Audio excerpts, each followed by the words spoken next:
रस्ता सुरक्षा 2024 अंतर्गत आरटीओ तर्फे कोल्हापूर जिल्ह्यात विना हेल्मेट वाहनधारकांना समुपदेशन।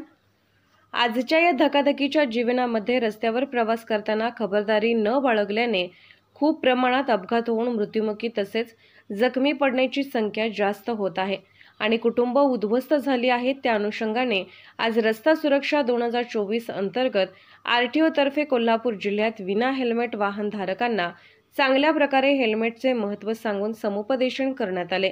तसेच हेल्मेट धारकांना गुलाब पुष्प देऊन अभिनंदन करण्यात आले। याप्रसंगी मोटार वाहन निरीक्षक श्री निलेश ठोंबरे, सहाय्यक मोटार वाहन निरीक्षक शीतल कोळी, ज्योती पाटील, पूजा साळोके व चालक राजाराम पारधी उपस्थित होते। पोलीस ऑफ इंडिया न्यूज मीडियासाठी श्री जगदीश शिर्के।